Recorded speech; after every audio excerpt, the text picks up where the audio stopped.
Hello friends, welcome to abi'svlogs. ഞാൻ ഇന്നിവിടെ ഉണ്ടാക്കാൻ പോകുന്നത് ഒരു നല്ല മോര് കാച്ചിയതാണ്.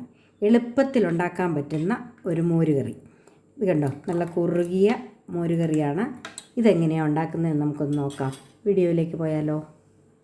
മോര് കാച്ചുന്നതിന് വേണ്ടി ഞാൻ ഇവിടെ ഒരു പാത്രത്തിൽ കുറച്ച് തൈര് ഉറയൊഴിച്ചെടുത്തിട്ടുണ്ട്. ഇനിയും അതിൻ്റെ ഈ പാട നമുക്കങ്ങ് മാറ്റിക്കളയണം. പാട ഉണ്ടെങ്കിൽ മോര് പെട്ടെന്ന് കെടുമ്പിക്കും. അതുകൊണ്ട് ഈ പാട ഒരു പാത്രത്തിലേക്ക് നമുക്കങ്ങ് മാറ്റി വെക്കാം. ഉണ്ടോ, ഈ ഇന്ന മണ്ടയ്ക്ക് കിടക്കുന്നത് ഇതങ്ങ് മാറ്റാം. ഇനി ഈ തൈരൊന്ന് ഉടച്ചെടുക്കാൻ വേണ്ടി ഞാനിതൊരു പാത്രത്തിലേക്ക് മാറ്റി ഇനി അത് ഒരു ബീറ്റ് വെച്ച് നമുക്കൊന്ന് ഉടച്ചെടുക്കാം. തൈരിവിടെ ഞാൻ ഉടച്ചെടുത്തിട്ടുണ്ട്. ഇനി നമുക്കത് കാച്ചിയെടുക്കാം.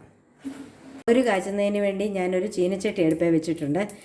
അത് ചൂടായി. ഇനി അതിലേക്ക് കുറച്ച് വെളിച്ചെണ്ണ ഒഴിച്ച് കൊടുക്കാം. വെളിച്ചെണ്ണ ചൂടാകുമ്പോഴേ അതിലേക്ക് കടുക് ഇട്ട് കൊടുക്കാം. കടുക് പൊട്ടുമ്പോഴത്തേക്ക് അതിലേക്ക് അല്പം ഉലുവായൂടെ ചേർത്ത് കൊടുക്കാം. ഉലുവയൊന്നും ഒത്തിരി വേണ്ട, ഒരല്പം മതി. അത് കഴിയുമ്പോൾ അതിലേക്ക് ഒരു ചെറിയ ഉള്ളി അരിഞ്ഞെടുത്തിട്ടുണ്ട്, അതിട്ട് കൊടുക്കാം. അതുപോലെ ഒരു ചെറിയ പീസ് ഇഞ്ചിയും ഒരു 3-4 കഷ്ണം വെളുത്തുള്ളിയും കൂടെ ചതച്ചത് അതുകൂടി ഇട്ട് കൊടുക്കാം.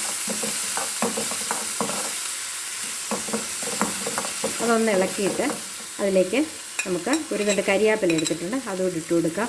അതുപോലെ വറ്റൽമുളക് 2 എണ്ണം എടുത്തിട്ടുണ്ട്, ചെറുതായിട്ട് ഒന്ന് ഞുറുക്കി എടുത്തിട്ടുണ്ട്, അതുകൂടെ അതിനകത്ത് ഇട്ട് കൊടുത്ത് ഇതൊന്ന് വഴറ്റിയെടുക്കാം. ഇത് എളുപ്പത്തിലുള്ള മോരുകാച്ചാണ്, പെട്ടെന്ന് ഉള്ള പരിപാടിയാണ്. തേങ്ങ അരക്കത്തും അങ്ങനെയൊന്നുമില്ല, അതുകൊണ്ട് എളുപ്പം ചെയ്യുന്ന പരിപാടിയാണ്. ഉള്ളിയും വെളുത്തുള്ളിയും എല്ലാം മൂത്തു. ഇനി ഇതിലേക്ക് നമുക്ക് ഒരല്പം മഞ്ഞൾപ്പൊടി ചേർത്ത് കൊടുക്കാം. അതുപോലെ കുറച്ച് ജീരകപ്പൊടിയും കൂടെ ചേർത്ത് കൊടുക്കാം.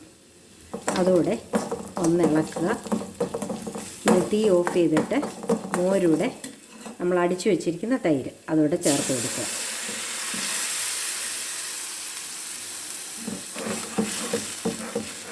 മോരിനും തിളയ്ക്കാൻ പാടില്ല, ഈ തൈര് തിളയ്ക്കാൻ പാടില്ല. അതുപോലെ തന്നെ തൈരിനകത്ത് അധികം വെള്ളവും ചേർക്കരുത്. നല്ല കുറുകിയ തൈരാണ്. ആ കുറുകിയ രീതിയിൽ തന്നെ അതൊന്ന് അടിച്ചേച്ചാൽ മാത്രം മതി. ഇനി അതിലേക്ക് ആവശ്യത്തിന് ഉപ്പ് കൂടി ചേർത്ത് കൊടുക്കാം. ഉപ്പ് ചേർത്ത് കൊടുത്ത് തീ ഒന്ന് ഓൺ ചെയ്ത് ചെറിയതായിട്ട് അതൊന്ന് ചൂടായി വരണം. ഇത്രയേ ഉള്ളൂ. മോര് കാച്ചിയത് ഇവിടെ റെഡിയായി കഴിഞ്ഞു. ഇനി നമുക്ക് തീ ഓഫ് ചെയ്യാം.